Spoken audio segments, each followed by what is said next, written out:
बताती हूँ कि मैंने सुना कि मराठी फिल्म बन रही है छत्रपति शिवाजी महाराज पर और रितेश बना रहे हैं, और मेरे मन में था कि अच्छा संजू कर रहे हैं, अभिषेक कर रहे हैं, मेरे पास रितेश क्यों नहीं आए।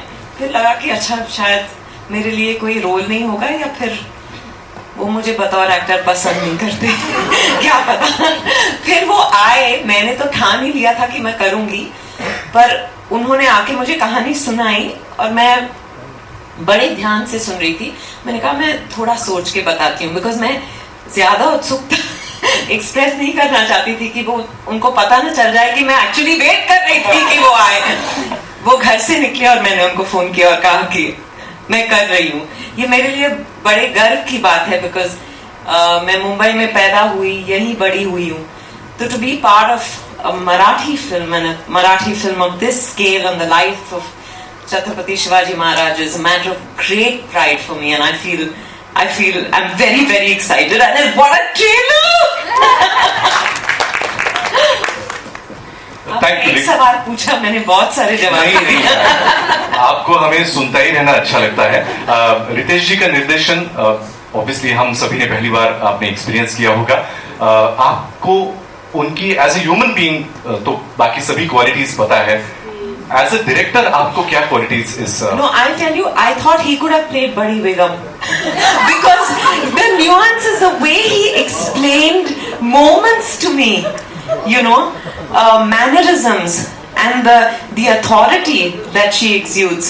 I thought he was doing it so beautifully. All I needed was to listen to what he was saying, and Maine yeah, in the best way, of course, but you know what I mean. Yes. Because as a director, when a director is able to play different parts and actually in what he or she is saying to you, if they are able to bring it alive, you hardly need to do anything.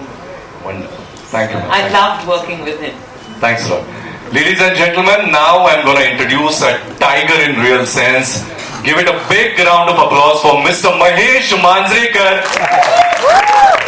ज्यांनी खरं तर शिवछत्रपतींच्या भूमिकांची सुरुवात करून एक landmark set केला, आणि या चित्रपटामध्ये एका वेगळ्या लखुजींच्या भूमिकेमध्ये ते आपल्याला दिसत आहेत, ज्याची आपण टीझर पासूनच कौतुक करायला सुरुवात केली आहे. महेश सर, यापूर्वी तुम्ही शिवछत्रपतींची भूमिका साकारलेली आहे. या चित्रपटामध्ये रितेशजींबरोबर काम करतानाचा अनुभव कसा होता? तुमच्या व्यक्तिरेखेबद्दल पण आम्हाला ऐकायला आवडेल. नमस्कार. यांना त्यांनी कास्ट केल्यावर सगळ्यांनी एका मिनिटात हो म्हटलं, मी काय नाही म्हणण्याची माहिती दाखवत होती. पण एक खरं जेंटलमॅन कोणी मला एक्झाम्पल द्यायचे असेल कोणी जगात, मी रितेशजींचं देतो. मी कायम सगळ्यांना म्हणतो की तो कोणी एवढा माणूस अहोशिवाय बोलत नाही, तर त्याला नाही म्हणण्याचा प्रश्नच येत नव्हता. मी छत्रपती शिवाजी महाराजांची भूमिका केली होती, पण आय थिंक छत्रपती शिवाजी महाराजांवर एक डेडिकेटेड सिनेमा होणं खूप गरजेचं होतं. आणि ज्या वेळेला मी रितेश हे ड्रीम खूप वर्ष घेऊन जगत होता आणि त्याचं पॅशन खूपच होतं, आणि त्याच्या स्वप्नाचा एक भाग होणं हे माझं भाग्य समजतो मी.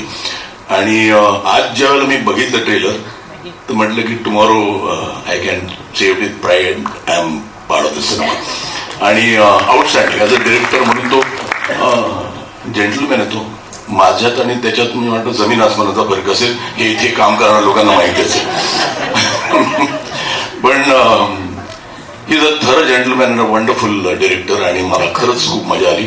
आणि आज ट्रेलर बघून ज्योती, special thanks to you for backing such a project, for backing such a big dream, आणि thank you for having me here. Thank you.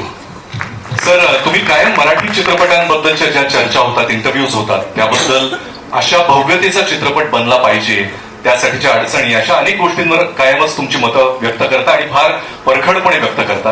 ही भव्यता बघून मराठी प्रेक्षकांना काय सांगा? नाही, मला आज खूप होपफुल वाटते की हा सिनेमा बघून there will be people ready to back Marathi cinema. आणि माझं म्हणणं तेच आहे की आपला सब्जेक्ट कुठे आपण कमी पडत नाही मराठीला.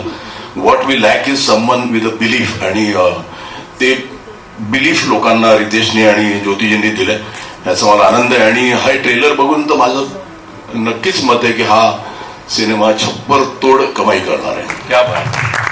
तुमच्या तोंडात दही साखर सर, थँक्यू सो मच. दही जयशंकर. साखर गूळ सगळं टाकलं